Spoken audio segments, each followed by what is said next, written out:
Welcome back to the channel, everybody. In this video, I want to discuss the DJI Pocket 3. I've seen a bunch of reviews of this camera online, and I've also been seeing that it's been getting a lot of flack.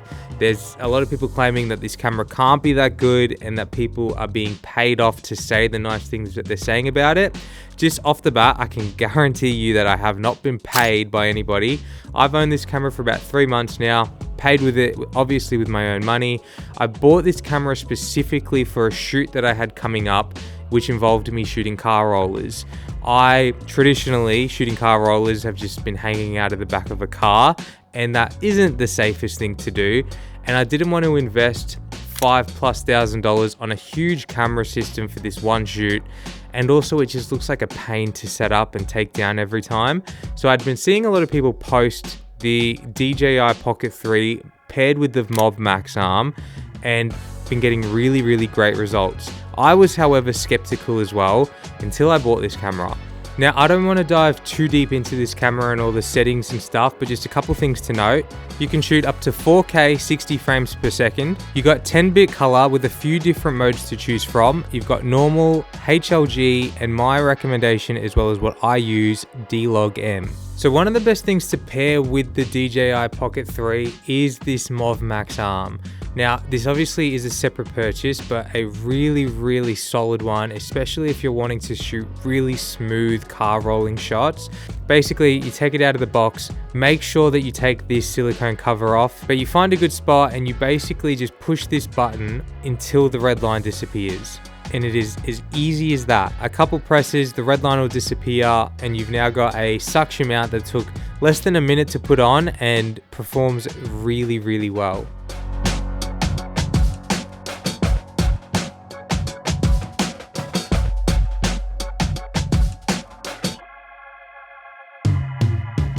As you can see, insanely smooth footage. There's no real color grading going into this either. I've just used the LUT off the DJI website as well as some basic color corrections, and it's come out looking pretty good. There's obviously a lot that can be done to it, but considering that it's just a basic correction, came out looking really good. The DJI Mimo app, which allows you to track subjects, also just makes this thing so versatile. Track a subject and basically just watch magic being created. It is ridiculous how easy this is. It also means that I can use my actual camera to get B-roll or extra footage that I need, and I know that this is going to just record some really good content for me. I mentioned earlier that one of the pros of this camera is how easily it is to be mounted onto certain things. Obviously, cars are a great thing to mount it on, especially if you're wanting to film cars, but I have been mounting this thing onto anything I can get my hands on. I've been using it for client work a lot recently, and I'm constantly thinking of ways that I can just get a good POV shot or mount it onto something that is going to give me a different perspective from just holding my gimbal or even putting my drone in the air. Just different ways to be able to get unique shots, and it is so easy to mount onto things. Basically, you just need some magic arms. That suction mount obviously is really helpful, but I use the magic arms a lot. Find somewhere where I can clamp them onto, and happy days. It is so easy to get completely different perspectives with a lightweight, easy camera. This obviously can be done with your main camera, but there is a lot of risk and anxiety that comes with mounting your really expensive cameras onto certain things. So if I'm ever nervous about mounting it somewhere, the Pocket 3 is my go-to, because I'm gonna be a lot less upset if that crashes or falls or breaks. Okay, so you've seen that it's really smooth. It can be mounted almost anywhere, but how does it compare to a main camera or one of those big systems from Tilta or Mob Max that use actual mirrorless cameras?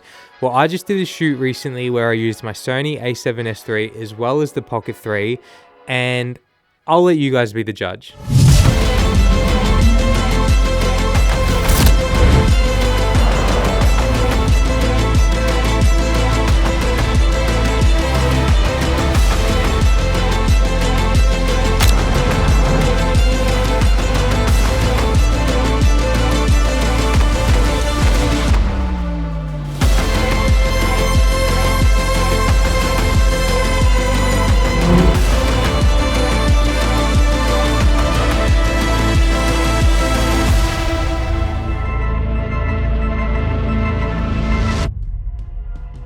Okay, so that's a little bit of a sneak peek of a passion project that I'm currently in the middle of. Not entirely finished yet, but there's a mix of shots from the Pocket 3 and my Sony a7S III in there, so I wanted to include it in this video. If you were able to spot them out, congratulations, because I personally think that the footage flows really well together, but even such, the fact that these two cameras can work in the same video seamlessly is just mind-blowing. This was only a small section of that video which included footage from the Pocket 3, but there's a full video on the way, so if you guys are interested in seeing a breakdown and how I got the shots and how I actually made that video, drop a comment down below and I'll try and get something out for you guys. But let's head into the timeline and I'll show you guys which shots were from the Pocket 3.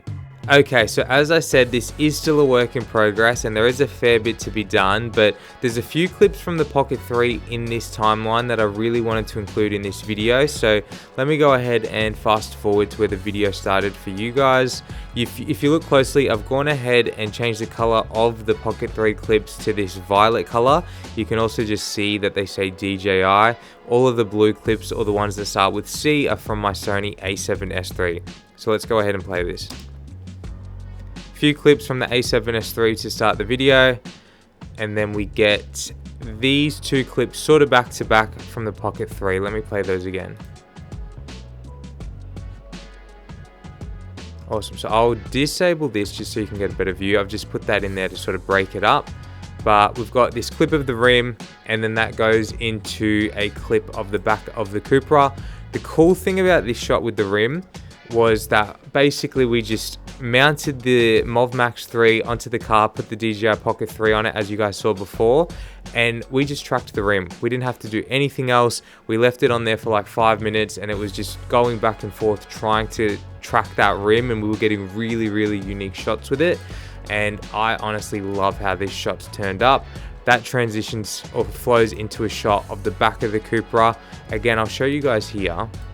There is no tracking done, there's no stabilization added, nothing like that. This is basically straight out of camera. All I've done is added the conversion LUT from the DJI website, a basic curve, and this is what we've got. So basically straight out of camera, slight color correction, but this is what you're gonna be basically getting, which is insanity. As I said, I put this clip there just to sort of break it up, but really happy with how these have come out. Continuing on, few shots from the Sony a7S III, and then we get this shot again. I love how these two shots work. The pacing and just the flow of it works so well together. Really, really happy with that, and I'll show you guys again. No stabilization added, no tracking, nothing. This is just basically, we tracked the car and this is what we're getting, which is really, really cool. And in a fast-paced video like this, no one's going to notice any difference. I can't notice any difference between these two clips. If you pixel peep, I'm sure you're going to be able to see that the a7S III is sharper, but in a video like this, it just adds to the video and just makes it a little bit more dynamic. Continuing on, few shots from the a7S III, and then this shot, again, nothing done to it. Just show you guys one more time. No stabilization added, no tracking, nothing. Just tracked the car on the Mimo app, and I love how this shot has come up, and then that sort of moves into this rotating shot of the wheel. Just show you that one more time. Love how that's turned out. And then this shot, which was really cool. The cool thing about this shot, I'll just play it.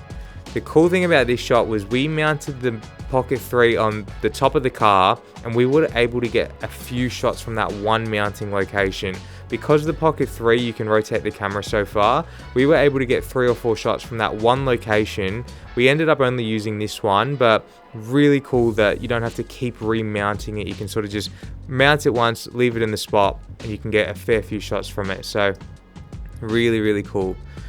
That's it. They are all the clips that I've put in so far. As I said before, this is a work in progress, so I'm still sort of sifting. There's a few other clips I'll show you here, but not totally sure which clips are going in just yet, but they're the ones that I saw and I was like, these are a must. But I'll go ahead and play these other clips that we got.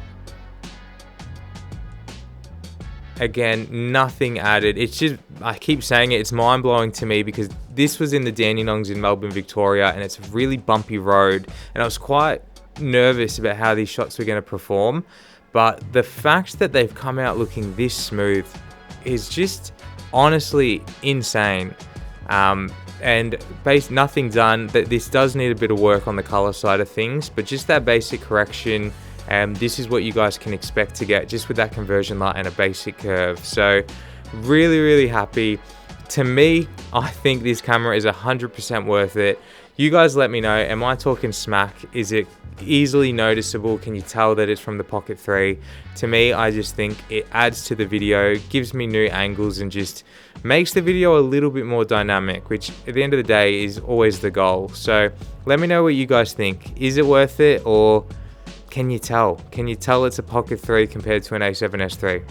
Okay, so hopefully this has put a lot of that skepticism to rest. I realize that this sounds like an advertisement for DJI, but it's just a great little camera for what it is. And it shouldn't be a huge surprise because DJI make insanely good products. Either way, I was also really skeptical when buying this camera, but I'm honestly stoked with it, and I use it so much more than what I first thought I would when I bought it. Even if it's just one extra unique shot in a video, to me that's worth it because it adds something that I wouldn't have been able to get if I didn't have this camera. Anyway, I hope you've enjoyed this video. If you're on the fence about this camera, just get it. I promise you, you will not regret it.